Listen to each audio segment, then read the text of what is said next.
अस्सलाम वालेकुम। आप देख रहे हैं प्रोग्राम न्यूज़ फीड और मैं रुखशान मीर। आज कुछ अहम सियासी डेवलपमेंट्स हुई हैं जिन पर हम अपने प्रोग्राम में तफसीलन बात करेंगे।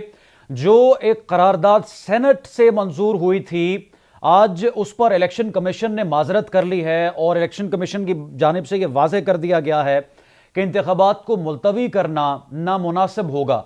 8 फरवरी के इंतखाबात के लिए तमाम सियासी जमातें सरगर्म अमल तो हैं, तैयारियां भी की जा रही हैं, लेकिन पाकिस्तान तहरीक इंसाफ से बल्ले का निशान छिन जाना और सुप्रीम कोर्ट से जो फैसला आया है वो पाकिस्तान तहरीक इंसाफ के हक में नहीं आया।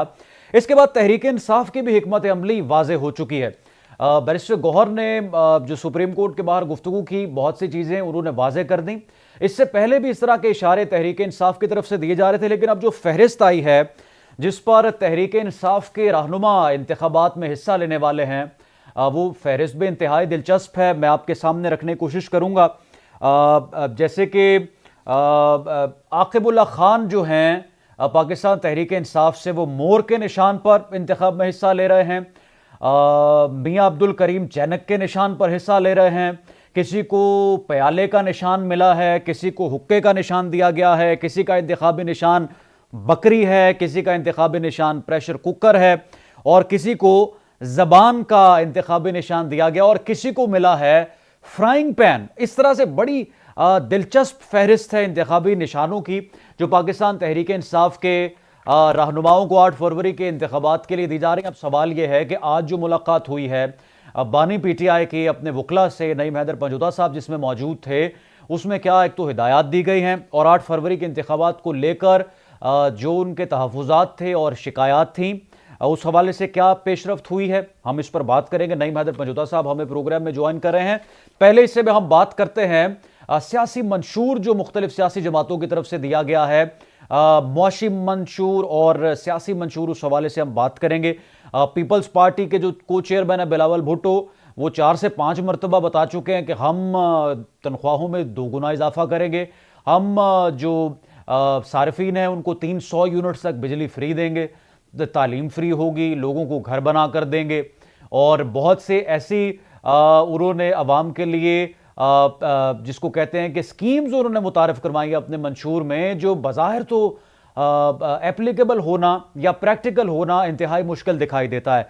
दूसरी तरफ पाकिस्तान तहरीक इंसाफ और नून लीग का जो मंशूर है, बिलखुसूस नून लीग तो इस हवाले से वर्किंग कर रही थी। अभी कुछ ही देर पहले मियां नवाज शरीफ साहब की तरफ से भी जो बयान सामने आया, इस पर हम बात करते हैं। माहिर मुआशियात डॉक्टर हसनैन जावेद साहब प्रोग्राम में हमारे साथ मौजूद है और फिर अभी ज्वाइन करेंगे नईम हैदर पंजोता साहब, उनसे हम बात करेंगे। डॉक्टर साहब, आपके वक्त का बहुत शुक्रिया। अभी जो मंशूर सामने आ रहे हैं मुख्तलिफ सियासी जमातों के, आपने यकीनन इस पर तहकीक भी की है, वर्किंग भी की है।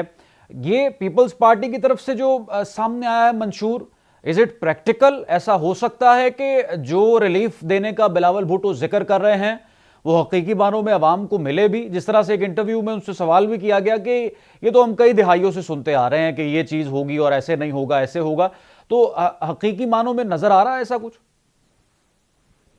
मैंने जो आपके सामने रिसर्च पेश करनी है उससे पहले मैं आपके सामने जो है वो पीपल्स पार्टी का, क्योंकि वो बार बार मंशूर के साथ आ रहे हैं और ये बड़ी खुशाइंद बात है कि कम से कम किसी ने मंशूर का नाम तो लिया, क्योंकि पाकिस्तान की सियासत में मंशूर जो है वो वाहिद एक ऐसी चीज़ है जो कभी हमेशा से ला हासिल रहा है या वो कभी बताया ही नहीं गया। लेकिन बिलावल भुट्टो जरदारी साहब इस दफ़ा मंशूर के साथ आ रहे हैं। इसका एनालिसिस मैं बाद में करता हूं, लेकिन अगर आपके सामने, अगर आप मुझे इजाजत दें तो मैं उनका मंशूर आपके सामने रखता हूं। उन्होंने कहा है कि 5 साल में तनख्वाहों को दुगना किया जाएगा। किन में दुगना किया जाएगा? यानी स्टेट ओन इंटरप्राइजेस में से दुगना किया जाएगा जो ऑलरेडी हमारे मुल्क के ऊपर बोझ बनी हुई है 2.67 के हिसाब से, यानी 2.67 ट्रिलियन के हिसाब से हमारे पे हुकूमती बोझ है। यानी PIA, स्टील मिल, ये वो फलां 202 स्टेट ओन इंटरप्राइजेस हैं, यानी हुकूमत के खर्च पर पलने वाली, और वो हमारे पर अजाब बन चुकी हैं। 800 अरब रुपए के जो पेंशन जा रही हैं, तो इन्हीं की तनख्वाहों को अगर आपने दुगना करना है, ये अलग बात है। फिर आगे बोलते हैं कि गरीब तबके के लिए 300 यूनिट सोलर एनर्जी का इंतजाम किया जाएगा। ट्रांसमिशन लाइंस नहीं है, वापदा कर रही है, इसके अलावा आईपीपीस का जो है वो तकरीबन 1.67 ट्रिलियन का बोझ आपके ऊपर है। उसके अलावा इंटरनेशनल जगहों के ऊपर आपने अलग से उसके ऊपर पैसे भी देने हैं, आपके ऊपर जो है वो पेनलाइजेशन भी है, आप पेनल्टीज भी देनी है, और वो अभी तक मसला हल नहीं हुआ और वो रोज बरोज आप पर बढ़ रहा है। यानी आप बिजली खर्च नहीं कर रहे और बिजली का पैसा दे रही है आवाम।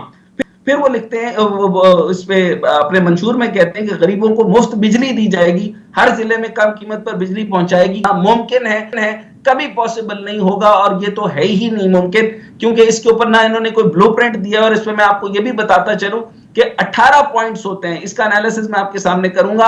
आज तक तमाम, यानी पीटीआई कर लें, पीपल्स पार्टी कर लें और पीएमएलएन कर लें, इनको अगर टोटल इंडिकेटर्स दे दें तो हम देखें कि अगर 18 पॉइंट्स होते हैं जिसमें मैनिफेस्टो पे काम किया जाता है, यानी local government, parliament, election, cabinet, policy, bureaucracy, budget making, debt management, यानी इतना बड़ा कर्ज है। तकरीबन आपने 2026 तक 77.7 अरब डॉलर ये आपने कर्ज की अदायगी करनी है।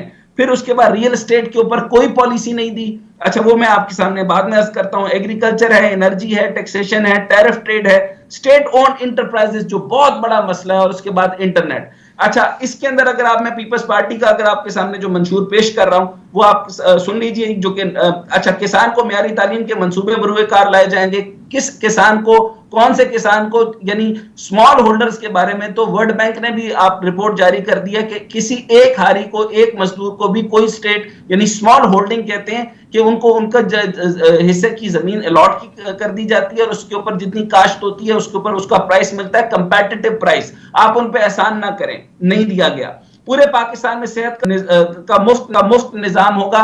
ये इसी तरीके से, इसको मैं मायोपिक अप्रोच कहता हूं, या मैं इसको एडहॉकिज्म कहता हूं, या फिर इसको नैरेटिव बिल्डिंग कहता हूं, या इसको सिर्फ और सिर्फ इसको शोषा कहता हूं। फिर सैलाब मुतासरीन को घर बना कर देंगे। 32 अरब रुपए का नुकसान हुआ था, सिर्फ 12,000 डॉलर हमें मिले, और उसके अलावा से हमें कोई नहीं मिला। अभी तक कोई रिहेबिलिटेशन नहीं हुई, और सारा सैलाब का मामला जो हुआ था वो लोगों के घर जो जमीन बोस हुए थे, लोगों की मेमोरी से भी उड़ गया होगा। इसके मामले में इन्होंने कितना 10 मुल्कों से चंदा लिया था और इंटरेस्ट रेट पर दिया था, और 10 अरब रुपए का जो इन्होंने माना था, 10 अरब डॉलर मांगे थे, उसके अंदर से अब तक जो है वो एक जगह से भी पैसे नहीं आए। तो आपने कहां से रिहेबिलिटेशन करनी है? फिर कच्ची आबादियों के मकीनों को मालिकाना हकूक की फराहमी नामुमकिन नहीं हो सकेगी।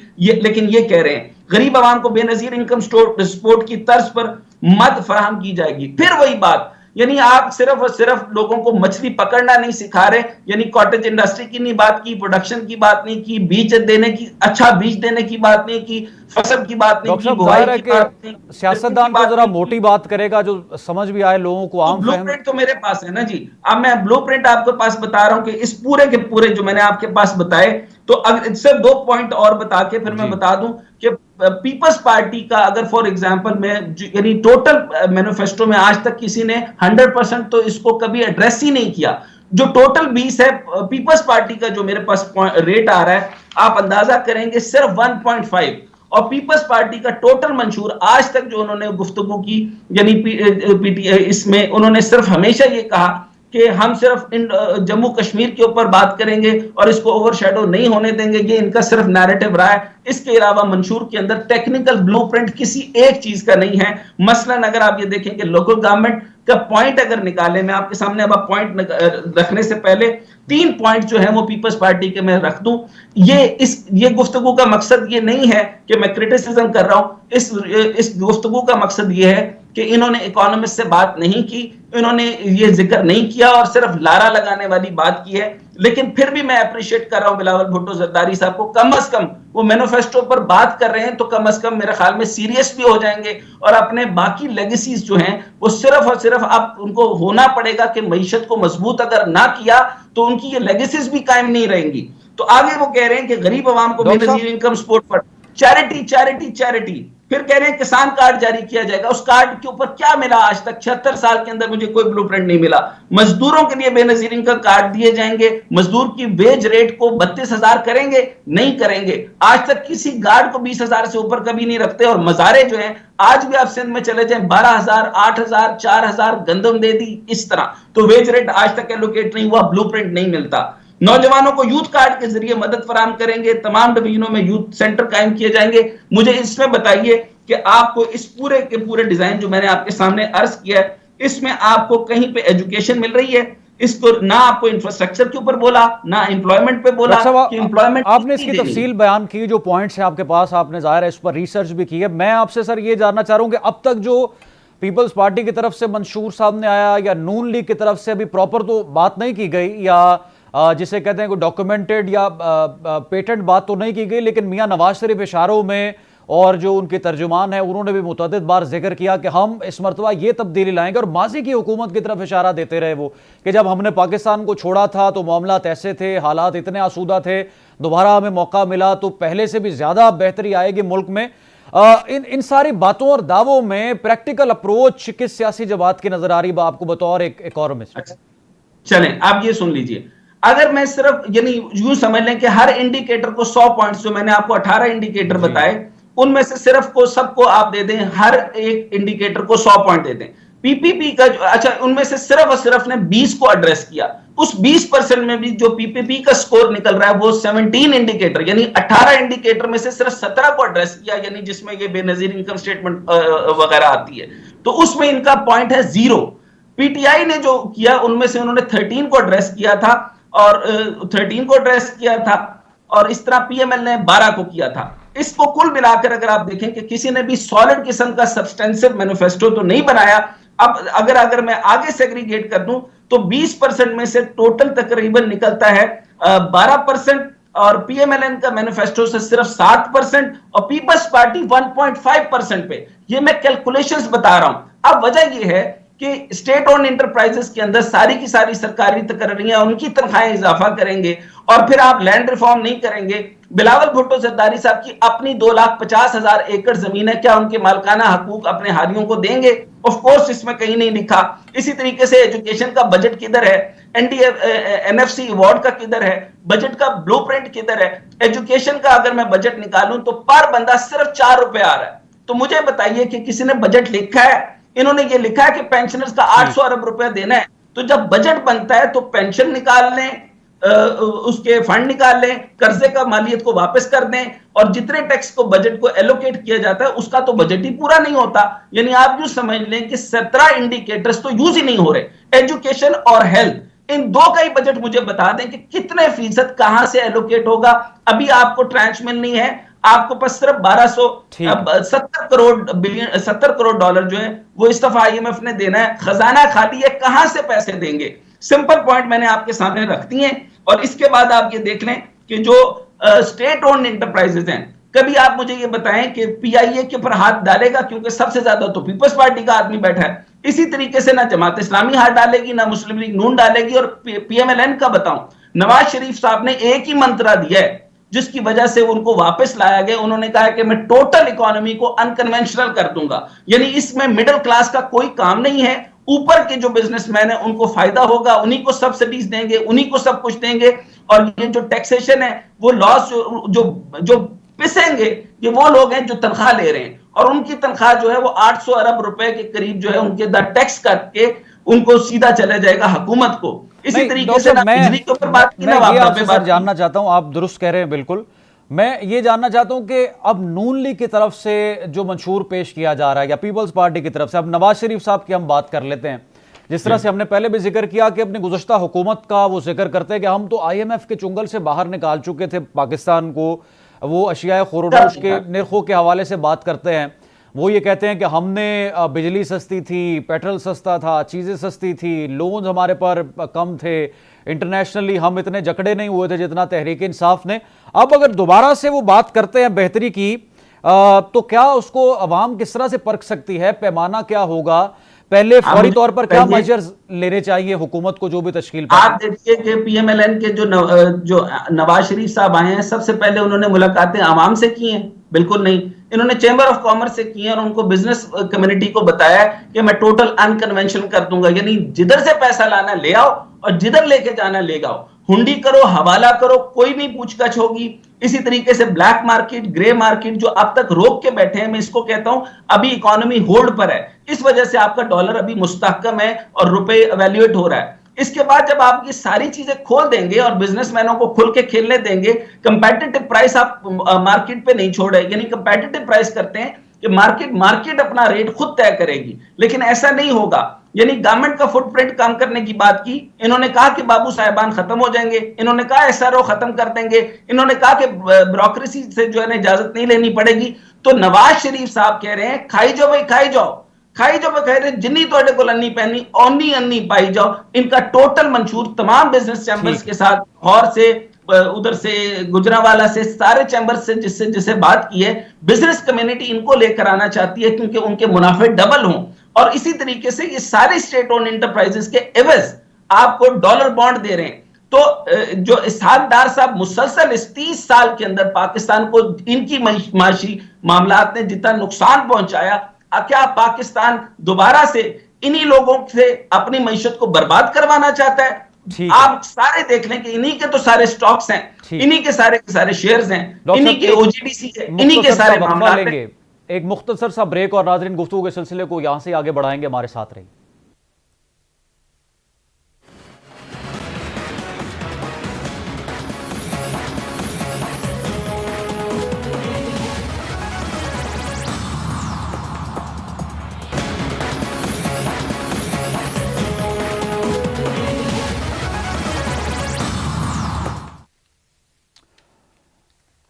वेलकम बैक नाजरीन। प्रोग्राम में हम गुफ्तगू कर रहे थे इलेक्शंस में दाखिल होने से पहले सियासी जमातों की जानिब से जो मंशूर पेश किया गया है, खा वो प्रॉपरली जिस तरह से पाकिस्तान पीपल्स पार्टी की तरफ से चेयरमैन जो उनके हैं बिलावल भुट्टो जरदारी साहब मुतअद्दिद बार उन्होंने इजहार किया, या फिर नून लीग जिस तरह से मियां नवाज शरीफ ने चैम्बर ऑफ कॉमर्स के रहनुमाओं से मुलाकात के दौरान, या बिजनेस कम्युनिटी से मुलाकात के दौरान, या उनके रहनुमाओं ने इशारतन कुछ गुफ्तगू की है, उस पर हम बात कर रहे थे। डॉक्टर हसनैन जावेद माहिर मौशियात प्रोग्राम में हमारे साथ मौजूद हैं। डॉक्टर साहब, आपने जो पॉइंट्स शेयर किए हैं और उसका बड़ा डिटेल अभी एनालिसिस किया है ब्रेक से पहले, सर सवाल ये है बहुत सादा सा कि अब जिस तरह से हमने देखा पीडीएम हुकूमत हो या ये निगरान हुकूमत, जो हमें आईएमएफ ने गाइडलाइन दी या जो करने को हमें आईएमएफ ने कहा, हमारी हुकूमतों ने घुटने टेके उनके आगे, क्योंकि हम इस कदर बुरी तरह जकड़े जा चुके हैं इन तमाम तर इंटरनेशनल डेट्स में कि सवाल करने का या इख्तलाफ करने का हमारे पास तो कोई जवाब ही नहीं है और इतनी कैपेसिटी नहीं। अब सवाल ये है कि अगर हुकूमत बनती है 5 साल के लिए, जो आईनी उसकी मुद्दत है, तो उस कमिटमेंट को किस तरह से फॉलो किया जाएगा? और सवाल तो बुनियादी ये है कि हम आईएमएफ से किस तरह से निकलेंगे, इंटरनेशनल जो लोन्स हैं उनसे सियासी जमातें कैसे पाकिस्तान को छुटकारा दिलवा सकती हैं? देखें जी, मेजर बात यह है कि आईएमएफ ने कहा स्टेट ओन एंटरप्राइजेस का आप हमें बताएं क्या करना है, पीआईए का बताएं, स्टील मिल का बताएं, इतने बड़े बोझ का बताएं। पीआईए का सिर्फ मैं आपको बता दूं 15 जहाज रह गए और तकरीबन जो है वो 270 अरब रुपए का कर्जा है हुकूमत के ये कमर्शियल बैंक से लिया हुआ है, और आपने 8 अरब रुपए कमर्शियल बैंक्स को देना है। इसका मतलब है आप दिवालिया हो जाएंगे जैसे ही आपके जो है वो गारंटी खत्म होती है। इसी तरीके से आसिफ अली जरदारी साहब जो बात करते हैं बलूचिस्तान में सुई गैस पाइपलाइन बिछाएंगे, आपको मैं ये अर्ज करता चलूं कि गैस अब हमारे पास नहीं है, हमें एलपीजी पे जाना पड़ेगा। ये बिल्कुल खाम ख्याली है, कोई हमारे पास नहीं आया, और अगर गैस पाइपलाइन आया भी ईरान के जरिए तो उज्बेकिस्तान वाया अफगानिस्तान और फिर पाकिस्तान आना है, तो ये किसी और को कहानियां सुनाए। तो ये जो पीपल्स पार्टी का आपने मंशूर की बात की, वो सारा का सारा वेलफेयर प्रोग्राम है और वो सिर्फ लोगों को खुश करने के लिए है, लेकिन उसके अंदर इन डेप्थ सब्सटेंस है नहीं, ये पॉसिबल नहीं हो सकता। इसी तरीके से आईपीपीज का इतना बड़ा हुजम है ये, और बिजली का मामला हल नहीं हो रहा, ट्रांसमिशन लाइंस की कोई बात नहीं की गई, चुनाचे ये पॉसिबल नहीं हो सकेगा कि किसी भी तरीके से आप हेल्थ और एजुकेशन में अंदर पैसा लगाएं। इसके अलावा जो है वो यानी पीटीआई को आपने साइड पे कर दिया। मैं सिर्फ आपको कंपैरिजन, नो बायसेस अगेन मैं आपको सिर्फ अर्ज करूं, टेक्सटाइल के अंदर 5.5 की शरह नमू थी, हर इदारे के अंदर काफी हद तक बेहतरी आई थी। रिफॉर्म्स पाकिस्तान के किसी मैनिफेस्टो में नहीं था। इमरान खान साहब के दौर में वो काम फौज ने किया था या जिसने भी किया था, कम से कम रिफॉर्म शुरू हो गए थे, डॉक्यूमेंटेड इकोनॉमी शुरू हो गई थी, टैक्स नेट बनना शुरू हो गया था, उसमें खातिर खा इजाफा हुआ था। अब जिसने भी वो किया था, वो फौज ने किया था या पीटीआई ने किया था, ये मैं आपको नहीं बताना चाहता। ऑफ कोर्स फौज के ही लोगों ने किया था, जिसमें रजाक दाऊद साहब थे, बाकी लोग थे। उन लोगों ने इंडस्ट्री के मामला बेहतर किए, लार्ज स्केल मैन्युफैक्चरिंग 12% से लेकर 17% तक तरक्की कर गई थी। स्मॉल मीडियम इंटरप्राइजेस का मैं अर्ज करूं, क्या बिलावल साहब से या किसी बाकी पार्टी ने या पीएमएलएन ने ये कहा कि जो छोटे कर्जे जो हैं वो बैंकिंग सेक्टर देगा? बैंक जो है वो सिर्फ और सिर्फ बड़े सेक्टर्स को पैसा देता है, पाकिस्तान में छोटी सेक्टर्स को देता ही नहीं। इस वजह से हमारे पास खरबों रुपए का जो सबसे बड़ा sector small and medium enterprises का है, यानी चमड़े की सनत, उस पर कोई काम नहीं। इस तरह चकवाल के अंदर बेशुमार ओलिव्स, जिसको आप जैतून कहते हैं, पूरी दुनिया के अंदर वो हजारों रुपए का मिलता है, और पाकिस्तान में लोग जो, अगर अल्फता में आप चले जाएं, ग्रीन ओलिव्स ले लें, आपको 12,000 की बोतल मिलेगी, इससे कम की नहीं मिलती। तो आप मुझे बताएं कि इतना बड़ा वेस्ट है, फिर हमारे मुल्क के अंदर फ्रूट जाया हो रहा है, बाकी सारी इसके ऊपर कोई पॉलिसी नहीं दी गई, किसी किस्म के प्लांट्स नहीं है। और फिर मैं आपको ये अर्ज करता चलूं कि जिस जिस चीज का उन्होंने मांगा, चाइना अगर मांगता है या बाकी मुल्क कोई प्रोडक्ट आपसे मांग लेते हैं, उस चीज का आपके पास प्लांट ही नहीं होता। तो इसी तरीके से ऑयल रिफाइनरी का मामला नहीं है। मैंने आपको बताया हमारे मुल्क में 4 रिफाइनरीज हैं, चारों जो है वो वर्केबल नहीं है। आप रशिया से तेल मंगवा के आगे बेच देते हैं और इसका सारा बोझ पाकिस्तान के ऊपर पड़ता है। मुझे बताएं, ये पेट्रोल, ये जो क्रूड ऑयल आप रशिया से कम कीमत में ले भी लें तो हमारे तो किसी काम का नहीं, हमारे पास तो रिफाइनरीज ही नहीं है। चुनाचे हम डायरेक्ट इंपोर्ट मंगवाते हैं महंगी और उसको स्ट्रेट अवे भेज देते हैं। फिर मुझे ये बताएं कि जो नई पार्टी है आईपीपी, उसने कितने कमाल की बात की, उसने कहा मोटरसाइकिल की हाफ टैंकी जो है वो हुकूमत देगी, यानी हाफ टैंकी का पैसा लेंगे। ये कैसे डिटरमिन होगा, ये कौन करेगा? पाकिस्तान में डीसी राज है, डीसी एसी ये लोग राज कर रहे हैं और इन्हीं के अंदर से कट निकलता है। कौन इस चीज को देखेगा? और फिर जो है वो कॉटेज इंडस्ट्री हो या इंडस्ट्री हो या प्रोडक्शन सेक्टर हो या चीनी हो, आटा हो, एक बड़ी उन्होंने हंगामा खेज किस्म की बात की है। जी हाँ, मैं आपके सामने अर्ज कर रहा हूं। और एक पार्टी जिसने मंशूर पेश किया जिसका हकीकत से दूर नहीं है, ये बात जो मीर साहब आपने खास की है, इस वक्त आपकी वजारत खजाना में किसी भी मैनिफेस्टो ने, किसी ने भी आपने सुना है कि उन्होंने अपना कोई शेडो मिनिस्टर फॉर फाइनेंस या इकोनॉमिक्स उन्होंने अनाउंस किया है? किसी से आपकी बात हुई है?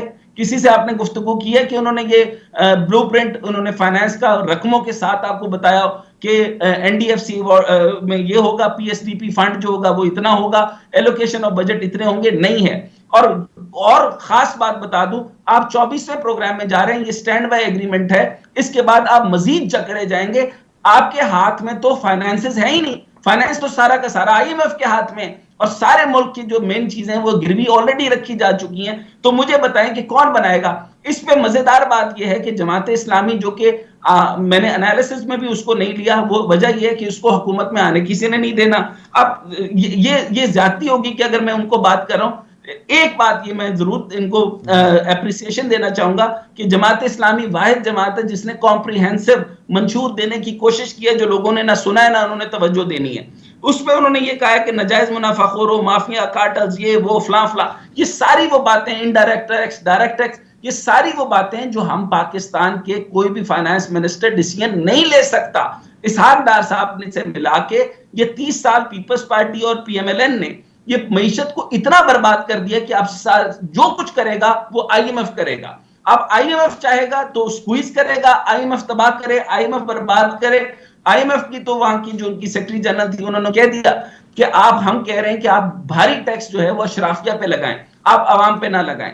अब आपके पास जो ये सरकारी लोग आ रहे हैं और इतना कॉम्प्लेक्स आपका जो स्ट्रक्चर है, मुझे ये बताएं कि आपके पास टोटल जो पार्टीज हैं, अगर मैं आपके पास सिर्फ जो पॉलिटिकल पार्टीज का भी मंशूर आपके सामने रख दूं तो आप हैरान हो जाएंगे कि कौमी असेंबली की आपके पास 266 हैं, इसी तरीके से मखसूस 60 सीटें।